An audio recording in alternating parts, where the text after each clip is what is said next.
தினம் ஒரு தகவல், தினம் ஒரு ஞானம். எல்லோருக்கும் இன்னைக்கு என்ன நாள் அப்படின்னு தெரியும். புனித வெள்ளி, குட் ஃப்ரைடே.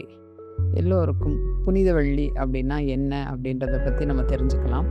புனித வெள்ளி என்பது இயேசு கிறிஸ்து சிலுவையில் அறையப்பட்டு மனித குலத்தின் பாவங்களுக்காக தியாகமாக உயிர் நீத்த நாளாக கிறிஸ்துவர்களால் அனுசரிக்கப்படும் ஒரு புனித துக்க நாளாகும். ஈஸ்டர் ஞாயிறுக்கு முந்தைய வெள்ளிக்கிழமை வரும் இந்நாளில் சிறப்பு பிரார்த்தனைகள், தேவாலய சேவைகள் செய்து இயேசுவின் தியாகம் நினைவு கூறப்படுகிறது.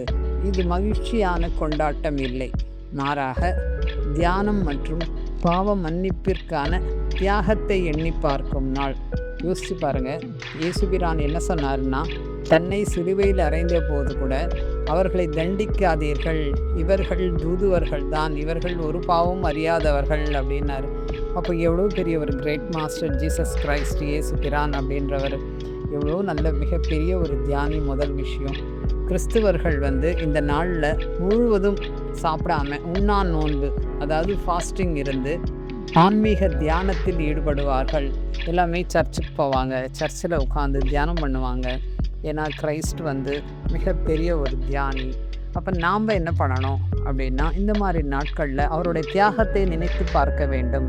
நாம் என்ன பண்ணுவோம், ஒரு சின்ன விஷயங்கள் யாராவது சின்னதாக ஏதாவது சொல்லிட்டா கூட நம்ம என்ன பண்ணுவோம், அதை 10 பேர்கிட்ட சொல்லிகிட்டு இருப்போம். அது அவங்கள திட்டியிருப்போம், அவங்களுக்கு பனிஷ்மெண்ட் கொடுத்துருப்போம், என்னென்னவோ பண்ணுவோம். ஆனால் இந்த மாதிரி மகான்களோட நாளில் அவர்கள் செய்த விஷயங்களை நாம் கவனிக்க வேண்டும். கவனித்து அதிலேருந்து நாமும் பாடம் கற்றுக்கொள்ள வேண்டும். இந்த தியாகம்தான் அவரை கடவுளாக்கியது. இப்போ நம்ம எல்லாருமே கடவுள் ஸ்வரூபங்கள், நாம் எல்லாருமே இறைத்தன்மையில் இருப்பவர்கள். அப்போ நம்ம எப்படி இருக்கணும்னா, அந்த தியாகத்தை நினைவு கூர்ந்து இந்த நாளில் நிறைய பேருக்கு தியானம் பெருக வேண்டும், ஞானம் வளர வேண்டும். அவர் எப்படி கடவுளானாருன்னா, ஞானம் அவருக்கு இருந்ததுனால். நாம் என்ன இந்த அறியாமையிலேயே இருந்து கொண்டு ஞானம் பெறாமையிலேயே இருந்தால் நம்மளுடைய ஆன்ம வளர்ச்சி தடைபடும். அதனால் இந்த நாளில் நிறைய நேரம் தியானம் செய்வோம், நிறைய பேருக்கு தியானத்தை சொல்லித் தருவோம். நாமளும் மிதாகாரம் அல்லது பழச்சாறுகள் இந்த மாதிரி உண்ணா நோன்பு இருப்போம். நிறைய பேசாமல் மௌனமாக இருப்போம். இந்த பேச்சினால் ஆற்றல் என்பது நிறைய நிறைய நிறைய விரயமாகிறது.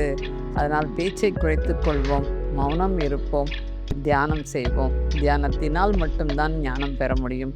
இந்த புனித வெள்ளி நாள் நமக்கு ஒரு தியான நாளாக நாமும் அனுசரிப்போம். நன்றி.